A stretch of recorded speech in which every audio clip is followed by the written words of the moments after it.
Hello everyone, most welcome to Sleepy Classes. I am Sonpriya, your history faculty. Premix में आज हम Indian history के 5 important MCQs को देखेंगे और देखते हैं यूपीएससी प्रीलिम्स 2025 के लिए आपका प्रिपरेशन कैसा चल रहा है। तो वीडियो के एंड में बताइएगा कि आउट ऑफ 5 आपका स्कोर क्या रहा। इसके अलावा अगर किसी पर्टिकुलर क्वेश्चन के रिस्पेक्ट में आपको एडिशनल इन्फॉर्मेशन पता है तो उसे भी कॉमेंट सेक्शन में हमारे साथ में साझा कीजिएगा। एंड येस, अगर किसी क्वेश्चन को लेके या स्टेटमेंट को लेके आपको डाउट है, क्वेरी है, do mention it, I will try to address it. Let's begin.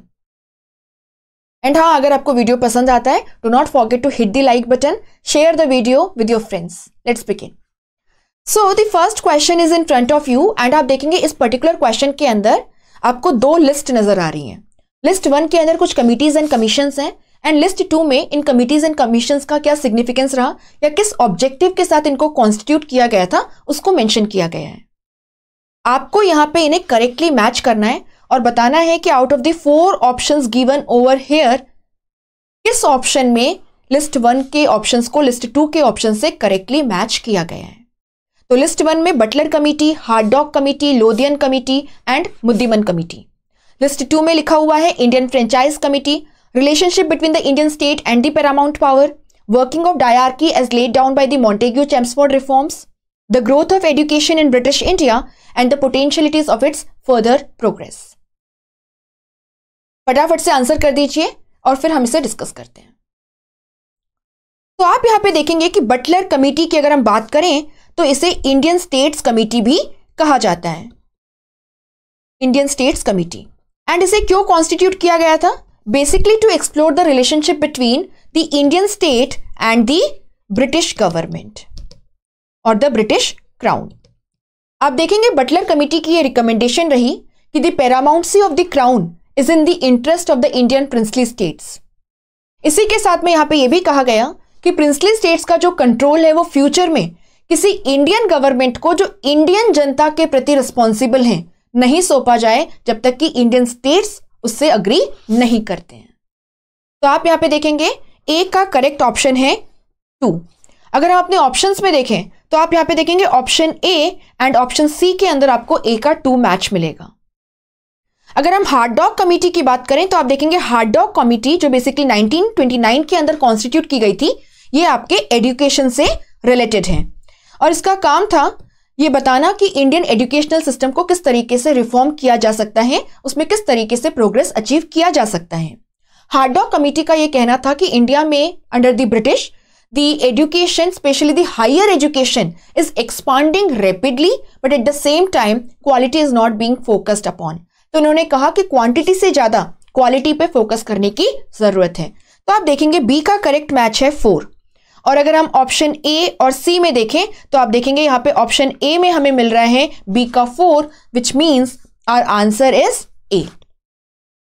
लोदियन committee को इंडियन फ्रेंचाइज कमेटी भी कहा जाता है और आप देखेंगे कि लोदियन कमेटी की जो रिकमेंडेशंस हैं they were incorporated in the government of India act of 1935।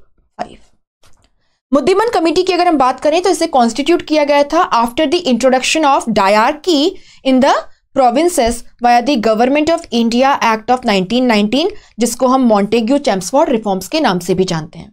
Muddiman committee was basically against the idea of dyarchy और यहां पे ये कहा गया कि the dyarchy has proved largely ineffective and it is a failed experiment, we should recall it. तो आप देखेंगे कि government of India act of 1935 के वाया प्रोविंसेस के अंदर डायरकी को एबॉलिश कर दिया गया एंड प्रोविंशियल ऑटोनॉमी को इंट्रोड्यूस किया गया।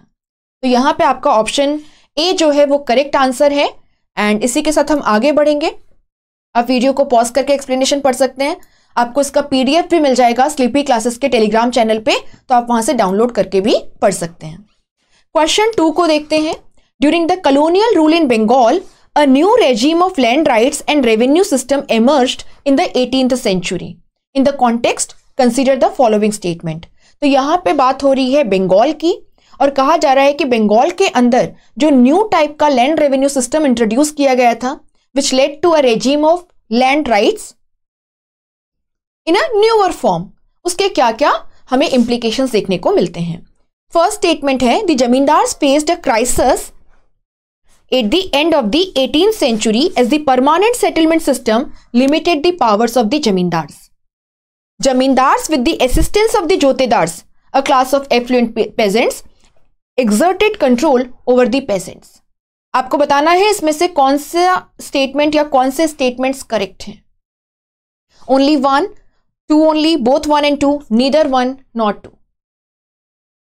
चलिए इसको थोड़ा सा एक्सप्लेन करते हैं.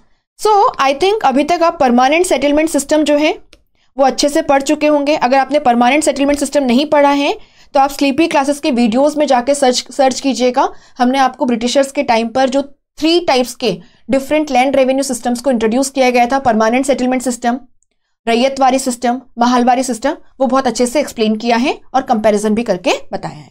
सो परमानेंट सेटलमेंट सिस्टम की अगर हम बात करें तो आप अभी तक ये समझ चुके हैं कि it was basically a type of land revenue settlement system and it was initially introduced in Bengal, Bihar, Orissa in 1793 by Lord Cornwallis. और आप यहां पे देखेंगे कि परमानेंट सेटलमेंट सिस्टम जो है इसके अंदर जमींदार्स की इंपॉर्टेंस को ब्रिटिश गवर्नमेंट के द्वारा रिकॉग्नाइज किया गया था. बेसिकली ईस्ट इंडिया कंपनी के द्वारा रिकॉग्नाइज किया गया था, क्योंकि आप देखेंगे जमींदार्स जो हैं they were quite powerful, influential and they were the most affluent of the Indian population. They had the means and the resources. अगर जमींदार्स का सपोर्ट ईस्ट इंडिया कंपनी को मिल जाता है, they will develop a local support base which will be quite powerful. इसी के साथ साथ में उनका जो रेवेन्यू एडमिनिस्ट्रेशन है उसके अंदर भी जमींदार से एक इंपॉर्टेंट रोल प्ले कर सकते थे and they will be saving the British both cost as well as time, क्योंकि अब उनको रेवेन्यू कलेक्शन के लिए नए ऑफिशियल्स या न्यू एम्प्लॉयज जो है उन्हें हायर नहीं करना पड़ेगा. इसी के साथ साथ में क्योंकि जमींदार के पास रिसोर्सेज हैं, वो इन्हें एग्रीकल्चरल एक्सपांशन में इन्वेस्ट कर सकते हैं, which will ultimately guarantee the company a stable and reliable source of revenue. तो आप यहां पे देखेंगे कि परमानेंट सेटलमेंट सिस्टम में क्या किया गया, जमींदार जो हैं उन्हें हेरिडिटरी ओनर्स ऑफ लैंड बना दिया गया. They became the hereditary owners of land. और जो पेजेंट या कल्टीवेटर हैं, he became tenant on his own land.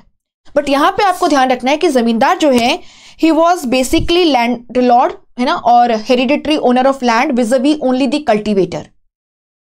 But ultimately the entire land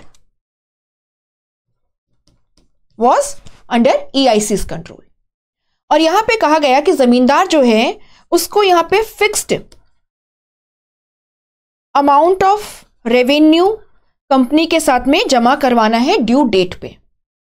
और ये जो फिक्स्ड अमाउंट ऑफ रेवेन्यू है it will remain fix in perpetuity, that is it will not be modified और it will not be enhanced.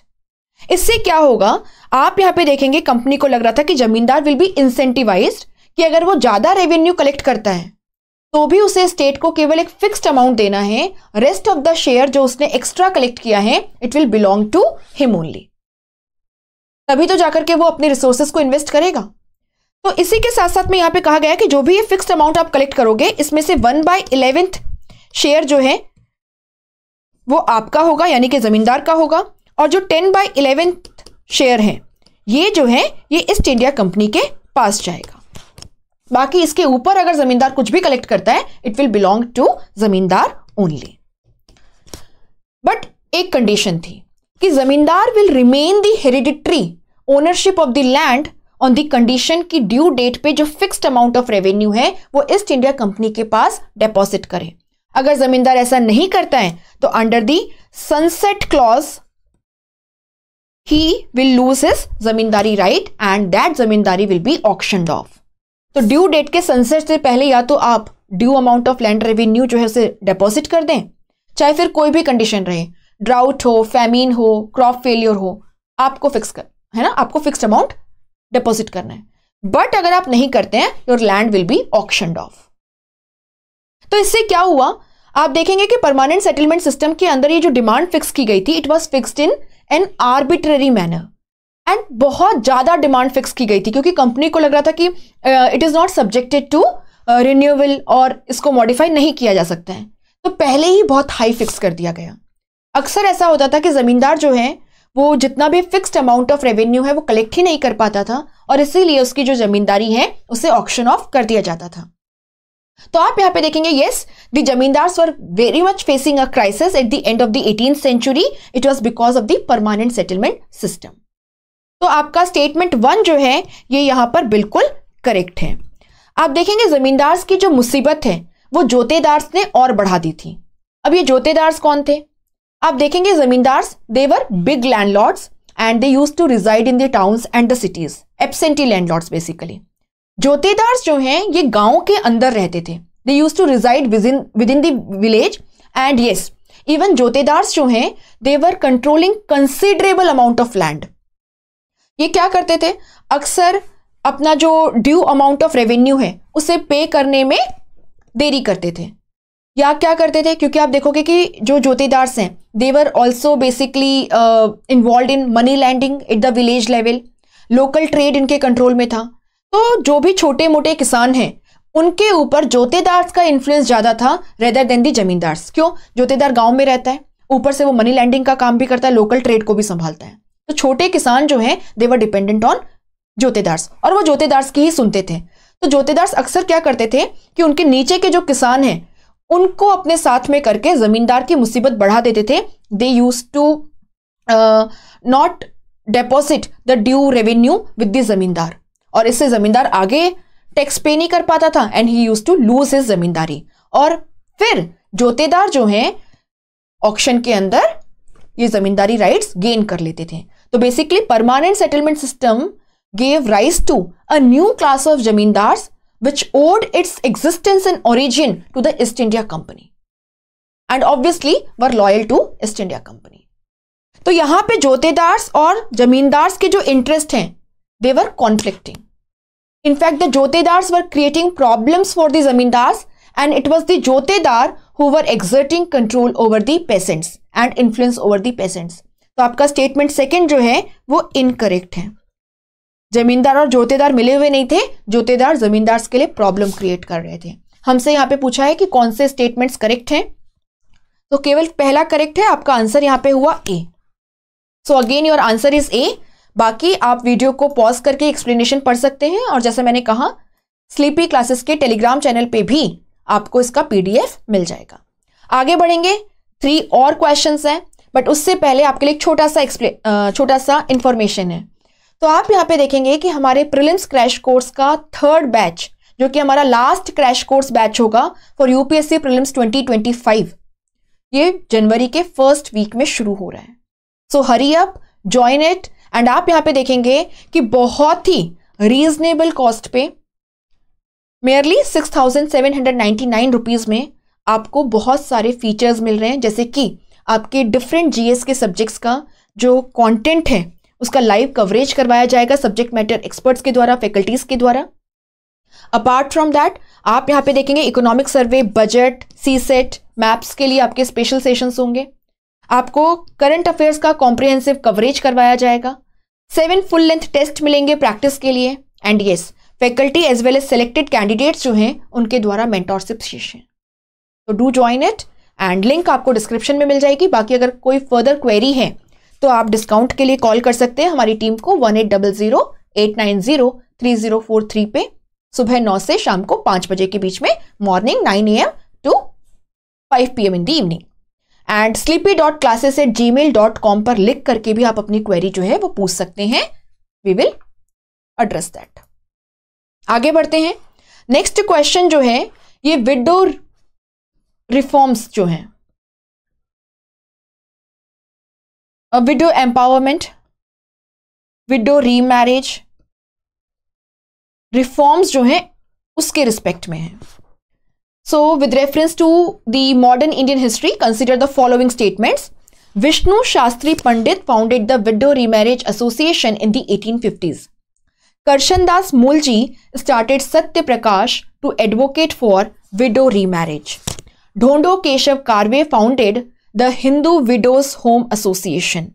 How many of the above statements given, है ना, how many of the above statements or the statements given above is or are correct? कितने statement सही हैं ये आपको बताना है। 1 only, 2 only, all 3 और none। आप यहां पे देखेंगे कि all the 3 statements given over here are correct. अगर हम बात करें विष्णु शास्त्री पंडित की, तो आप देखोगे कि विष्णु शास्त्री पंडित वेस्ट इंडिया स्पेशली आपके महाराष्ट्र से सोशियो रिलीजियस रिफॉर्मर थे। इनके द्वारा विडो रीमैरिज को लेकर के काफ़ी कुछ काम किया गया और इन्होंने 1853 में बॉम्बे में विडो रीमैरिज एसोसिएशन की फाउंडेशन को रखा। काम क्या करता था ये ऑर्गेनाइजेशन, तो आप यहाँ पे देखेंगे it promoted window remarriage and it campaigned against child marriages, the heavy cost of marriages, customs like shaving the widows head etcetera. तो आप यहाँ देख सकते हैं कि आपका स्टेटमेंट 1 बिल्कुल करेक्ट है। करशन दास मूलजी जो हैं ये न्यूज़ में भी रहे, क्यों? क्योंकि आप देखेंगे नेटफ्लिक्स पे इनकी जीवनी पे आपको एक मूवी देखने को मिलेगी by the name Maharaj. So Karshan Das Mulji has been in the news because a movie based on his life was recently released on Netflix by the title Maharaj. So Karsan Das Mulji Dadabhai Naoroji के कंटेम्प्रेरी थे, उनके साथ मिलकर के भी काफी काम किया जहां तक कि सोशो रिलीजियस रिफॉर्म कंसर्न्ड है। आप देखेंगे कि he was basically a pioneer as far as the women empowerment is concerned. और आप यहां पे देखेंगे कि वो उस समय के बॉम्बे की जो इंटेलिजेंसिया है उसके अंदर गिने जाते थे। और आप देखोगे कि अपनी जो प्रोग्रेसिव सोच है, जिस तरीके से वो ऑर्थोडॉक्स कस्टम्स के अगेंस्ट बातें करते थे, उनकी फैमिली एज वेल एज उस टाइम की जो सोसाइटी है उनसे उनकी बनती नहीं थी। वो अक्सर आपको कॉन्फ्लिक्ट में देखने को मिलेंगे। करशन दास मूलजी जो हैं इनके द्वारा सत्य प्रकाश करके एक न्यूज़पेपर को शुरू किया गया। गुजराती लैंग्वेज में था ये newspaper and it was published in 1852 for the first time. It advocated for widow remarriage. Karsan Das Mulji in fact history के अंदर एक स्पेशल प्लेस रखते हैं because of the Maharaj libel case of 1862। तो आप यहाँ पे देखेंगे, यहाँ पे एक महाराज थे जो वैष्णव पंथ से आते थे और लोगों के सोशियो रिलीजियस सेंटिमेंट्स को एक्सप्लॉइट करते हुए वो जो वहां की विमेन हैं उनको सेक्सुअली एक्सप्लॉइट करते थे। करशन दास मूलजी ने उस महाराज के इस तरीके के बिहेवियर के अगेंस्ट, इस तरीके का जो वो काम कर रहे थे उसके अगेंस्ट उन्होंने वॉइस रेज की और इसी के वजह से आप देखोगे कि महाराज लाइबल केस जो है वो उनको हिस्ट्री में एक स्पेशल प्लेस दिलाता है। इसके अलावा अगर हम ढोंडो केशव कार्वे की बात करें जो इतिहास के अंदर महर्षि कार्वे के नाम से फेमस हैं, तो आप यहाँ पे देखेंगे कि इनके द्वारा भी as far as widow remarriage is concern काफी काम किया गया। इन्होंने विधवा विवाह प्रतिबंध निवारक मंडली को एस्टेब्लिश किया 1895 में, society to remove the obstacles to marriage of widows. इसके बाद में इन्होंने हिंदू विडोज होम एसोसिएशन की फाउंडेशन को रखा 1896 में महाराष्ट्र के हिंगाने के अंदर। ये इसको पूना में एस्टेब्लिश करना चाहते थे, लेकिन आप यहां पे देखोगे कि पूना की जो ऑर्थोडॉक्स ब्राह्मीण कम्युनिटी है it had expelled him from the community. So इनको एक रिमोट प्लेस पे जाकर के हिंदू विडो होम एसोसिएशन जो है इसको शुरू करना पड़ा और ये इन्वॉल्व था विडोज के एम्पावरमेंट के काम में। तो आप यहां देख सकते हैं तीनों ही स्टेटमेंट आपके करेक्ट हैं। नेक्स्ट क्वेश्चन आपके स्क्रीन पे है। Consider the following statements about the Kuka revolt. The Kuka revolt was primarily a religious movement aimed at purifying Sikhism. The British government's aggressive policies and interference in the religious practices were major factors contributing to the revolt. Which of the statements given above is or are correct? One only, two only, both one and two, neither one nor two. So basically अगर हम बात करें तो कूका या जो नामधारीज हैं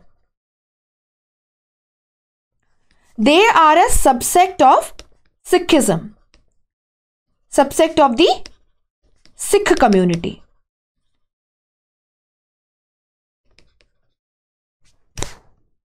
इनका कूका नाम कैसे पड़ा? क्योंकि आप देखेंगे कि ये गुरबानी जो है उसे काफी हाई पिच पे रिसाइट करते हैं, कूक। और इनको नामधारीज क्यों कहते हैं? क्योंकि आप देखेंगे कि कूका पंथ या नामधारी सेक्ट के जो लोग हैं ये मूर्ति पूजा के अगेंस्ट हैं। They were against idol worship and इसी के साथ साथ में ये जो एक सतनाम है the absolute truth, the omnipotent, the omnipresent, the formless God, उसका नाम जपना, स्मरण करना जो है उस पर फोकस करते हैं। सो कूकाज या नामधारीज जो हैं they basically represent a subsect of the Sikh community and they arose as a result of socio-religious reform within the Sikh community। तो सिख कम्युनिटी के अंदर भी आप देखेंगे कि कास्ट सिस्टम जो है वो प्रेजेंट था। इसके अलावा आप यहाँ पे देखेंगे कि meat consumption, alcohol consumption, tobacco consumption, ये सारी प्रैक्टिसेस आपको देखने को मिलेगी। या जो विमेन हैं they were restricted within the 4 walls of the home. तो आप यहाँ पे देखेंगे कि कूका रिवोल्ट जो है ये इस कंडीशन को बदलना चाहता था। तो कूका मूवमेंट जो है इसकी शुरुआत आपके वेस्टर्न पंजाब में हुई और इसके अंदर भगत जवाहरमल जो हैं उनका एक बहुत इंपॉर्टेंट रोल रहा वेस्टर्न पंजाब। इसके बाद आप देखेंगे कि हमें 2 एंग्लो सिख वॉर्स देखने को मिलते हैं। The first one in 1845-46, wherein Punjab was reduced to the state of a vassal state, and second के बाद में जो कि 1848-49 में हुआ, the territories of Punjab were annexed into the British Indian territories, and यहाँ पे पंजाब का जो इंडिपेंडेंट स्टेटस है वो खत्म होता है। जैसे ही पंजाब के अंदर सेकेंड एंग्लो सिख वॉर के बाद ईस्ट इंडिया कंपनी का रूल एस्टेब्लिश हुआ, आप देखोगे कि जिस तरीके से इंडिया के बाकी पार्ट्स में देखने को मिलता था, it was quite oppressive and ये जो इंग्लिश हैं they were basically interfering in the customs of the people और in fact they were disregarding the customs and the beliefs of the people. So complete disregard and disrespect towards the customs of the people. So अब आप देखेंगे कि कूका movement या नामधारी movement जिनकी शुरुआत हुई थी as a socio religious reform movement within Sikhism in order to purify Sikhism, it became a political campaign. तो इसके बेसिस पे आप कह सकते हैं कि दोनों ही स्टेटमेंट जो हैं आपके सही हैं। कूका मूवमेंट से भगत जवाहरमल जुड़े हुए हैं और आप देखोगे कि कूका या नामधारी मूवमेंट के अंदर जो नेक्स्ट इंपॉर्टेंट पर्सनैलिटी है वो है Baba Ram Singh. So he was the one who was leading the Namdhari movement against the British in Punjab. So यहां पे दोनों ही स्टेटमेंट करेक्ट है, तो आपका आंसर हुआ सी। बाकी आप वीडियो को पॉज करके इन डिटेल भी पढ़ सकते हैं। लास्ट क्वेश्चन आज का, with reference to the Satnami movement consider the following statements. Satnami community काफी न्यूज में रही है इस साल जून के महीने में, सो प्रोबेबिलिटी है कि आपको यूपीएससी है ना, यूपीएससी की जो एग्जाम है प्रीलिम्स 2025 वहां पे भी इससे रिलेटेड क्वेश्चन देखने को मिले। It is a religious movement founded by Guru Ghasidas. The Satnamis do not worship idols and believes in the living guru tradition. Which of the statements is और are correct? 1 only, 2 only, both 1 and 2, neither 1 nor 2। सो ना थोड़ा सा एक बार Satnami community के बारे में देखते हैं। सतनाम पंथ या जो सतनाम कम्युनिटी है उसके बारे में देखते हैं। तो आप यहां पे देखेंगे कबीर जो हैं वो निर्गुण भक्ति पंथ से आते हैं, निर्गुण भक्ति सेक्ट से बिलोंग करते हैं। और क्योंकि वो निर्गुण भक्ति सेक्ट से आते थे, बहुत क्लियर है, he was against idol worship या वो मूर्ति पूजा के अगेंस्ट थे। और इसी के साथ साथ में यहां पे विश्वास किया जाता था एक फॉर्मलेस, निराकार, ओमनीपोटेंट है ना, सर्वशक्तिशाली, ओमनी प्रेजेंट, सर्व विद्यमान, जो हर जगह पे प्रेजेंट है, एब्सोल्यूट वन, जो कि सच है और जिसको कहा गया सतनाम। तो कहा गया कि भगवान जो है, निर्गुण भक्ति सेक्ट के लोगों का ऐसा मानना था कि भगवान जो है वो निराकार हैं, वो टाइमलेस हैं, वो हर जगह प्रेजेंट हैं, वो सर्वशक्तिशाली हैं और केवल वही सच है, he is the absolute truth. और सतनाम जो है इस कॉन्सेप्ट का ओरिजिन कबीर के साथ हुआ। आप देखेंगे कि इसके बाद में रविदास जी जो हैं उनकी टीचिंग्स के अंदर भी आपको कबीर की जो टीचिंग्स हैं, कबीर के जो बिलीव्स हैं, उनकी झलक देखने को मिलती है। आगे चल करके आप यहां पे देखेंगे कि 17th सेंचुरी के सेकेंड हाफ के अंदर हरियाणा के नारनौल में सतनाम कम्युनिटी जो है इसे फॉर्म किया गया based on the teachings of Kabir and Ravidas ji by a mendicant Birbhan. आप देखेंगे इसके बाद में हम बेसिकली सतनामी कम्युनिटी के बारे में पढ़ते हैं when they revolted against Aurangzeb in 1672, Satnami revolt. और आप देखेंगे सतनामी रिवोल्ट के बाद में जो मुगल फोर्सेस हैं during Aurangzeb's time period, they basically try to wipe out the Satnami community. But आप देखोगे सतनामी पंथ के काफी सारे जो लोग हैं वो अलग अलग हिस्सों के अंदर जाकर के बस गए। 1820s के अंदर आप देखेंगे कि गुरु घासीदास जो कि छत्तीसगढ़ में शेड्यूल्ड कास्ट कम्युनिटी से आते थे, इनके द्वारा सतनाम मूवमेंट जो है या सतनामी मूवमेंट जो है उसकी फाउंडेशन को रखा गया। और ये बेसिकली सतनाम कम्युनिटी के अंदर सोशो रिलीजियस रिफॉर्म सीख कर रहा था। जैसे कि सतनाम पंथ के लोगों से कहा गया कि जितना हो सके आप जो लेदर वर्क में इन्वॉल्व हैं उससे दूर जाएं। इसी के साथ साथ में अवॉइड ईटिंग फ्लैश, मीट ना खाएं, शराब ना पिए, है ना, avoid drinking alcohol, consumption of tobacco और इंटॉक्सिकेटिंग ड्रिंक्स। इसी के साथ साथ में आप तुलसी माला ये सब पहनना शुरू करें और जो सतनाम है उसे जपना शुरू करें। तो आप यहाँ पे देखेंगे कि आज अगर हम देखें तो जिस सतनाम मूवमेंट की शुरुआत गुरु घासीदास जी ने की थी, इसका मेन इन्फ्लुएंस हमें देखने को मिलता है आपके सेंट्रल इंडिया में in the states of Chhattisgarh and Madhya Pradesh largely.